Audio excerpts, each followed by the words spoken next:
Hello, it's chapter 5 time. This is Red Water, and as you learned from the last one, I learned how to read. Sorta. I still suck, but at least there's less extra words for the most part. The last one, it took only 6 minutes. The one before that was like twice as long. The one before that, twice as long as that. The one before that, even twice or longer. So anyway, reading is not my strong suit. I don't know what is. Anyway, this one is called Red Water. This is chapter 5. It's called Red Water. That's right. Chapter 5. Jax heard my scream and reached his arms back to the grass. No. Fucked it up again. Let's start over. Jax heard my scream and reached his arms back to grasp my neck of the long, dark... Nope, not my neck. I got it wrong. It says it correctly. I just can't read.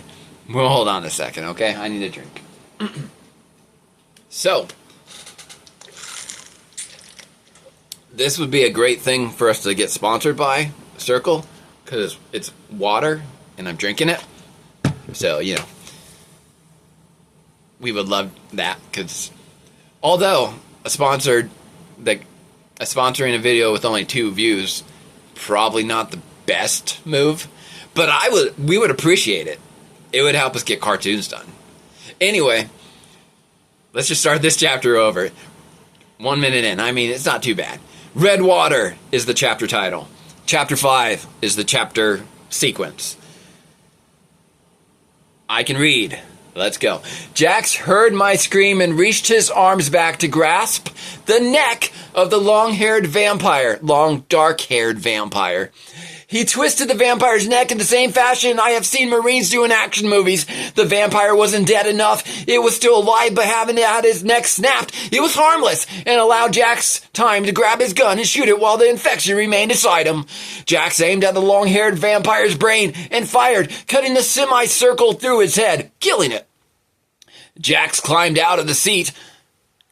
Close enough. Jax climbed out of his seat, and together we dragged the positively lifeless, dead carcass of this long-haired man against the body of the little vampire girl that I had previously shot and extinguished her life.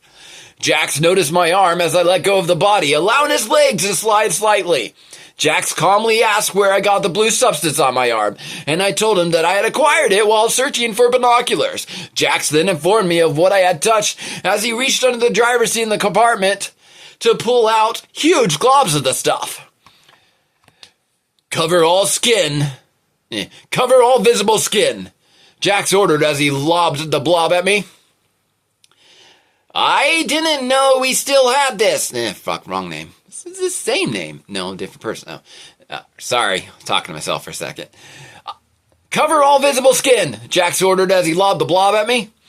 I didn't know we still had this. I thought we used the last of it back in Egypt, Vlad continued. Hand me some and you should retreat yourself as well. Should say you should treat yourself as well, not retreat. But whatever. No, it's retreat. It's retreat. It's like they already put it on. But although it's not retreating because he just said that it hasn't... He thought he was out of it back in Egypt, so... Not sure what he means by that. Well, maybe he means he's telling me, Tammy, Tara. Don't know her name. I still need to look that up. It starts with a T. Best I give you. Anyway, it is Timothy in the book, but later we changed her name. I changed her name. The artist that started to draw it changed her name. But yeah. So anyway, don't have that. I gotta find it. Once I do, I'll know what the name was. So anyway, they're probably talking about the main character needs to put... It was already on his arm, her arm, so it needs to retreat that person. Not telling Jax to retreat himself. Right? Probably. I could be wrong. It's been a while. I wrote it when I was 19. I can't read. I just messed this up. It's already been 4 minutes now, but, you know, I'm going to keep going. You sat through the 30-minute one and the almost hour one, right? I think you're patient enough. If not, I apologize. I'm sorry I didn't put chapters in the in the video, it takes too much work. The fuck was that? I don't know. Anyway, back to where we were at. Cover all visible skin, Jax ordered as he lobbed the blob at me. I didn't know we still had this. I thought we used the last of it back in Egypt, Vlad continued as some kind of hippie surfer. Hand me some and you should retreat yourself as well. That's not hippie or surfer. It doesn't matter. Anyway, I asked why I was supposed to lather myself, and so I just wasted 2 minutes telling you what the reason was, and it's right here. So the person does need to lather themselves again. Anyway, I asked why I was supposed to lather myself in this blue slime, but since they both were already getting slime happy, I proceeded to rub the slime on my neck and arms. Jax explained as he rubbed the slime over his face that this slime works as an antiseptic to vampire infections. As long as a coat is over our skin, even if we get bit, the infection won't infect us, but likely die at contact. The infection will die at contact. I thought I was making a joke. Anyway, the infection won't infect us, but likely die at contact. The substance absorbs through the skin, forms a protective layer both on top of the skin and just below the skin layers. And to top it off, it lasts for years.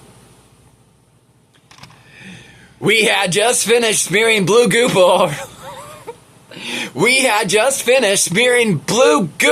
all over ourselves when we arrived back at the bright white garage. But I wasn't sure because instead of the sound of air pumps and metal clanging, all I could hear was the noise of metal scraping alongside more metal. And the walls were flickering white instead of staying a bright white. The area all around was empty. I didn't see anyone. No one in hazmats coming to pull me to a tunnel for a scrub down. Not a soul. This place was vacant, and it looked as though it was attacked. Vlad, Jax, and I grabbed our guns and stepped out of the van. We slowly walked past our early meeting place with our guns as we readied for battle, and I found out what the metal scraping sound was coming from. A large blower fan with recently shattered blades that continued to cut into his frame and emit a blood-curdling scraping sound worse than fingernails on chalkboard. We continued to pass the fan into a computer lab. The lab was empty, but a file was open on the computer with my picture and an x-ray of me.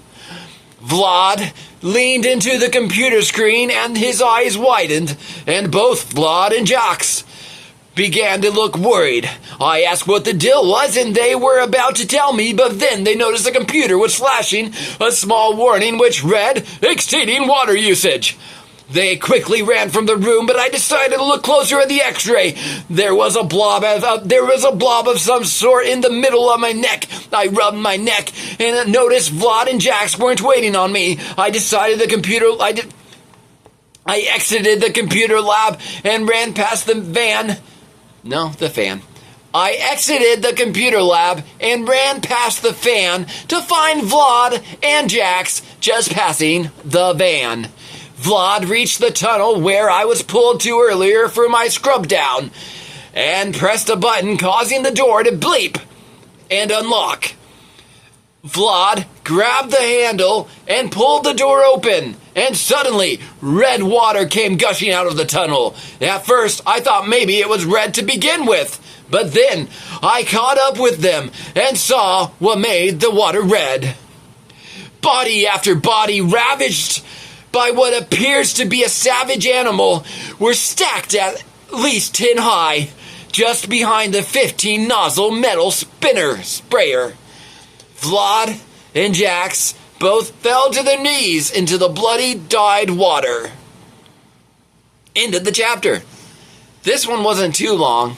I'll try again, faster in the next chapter.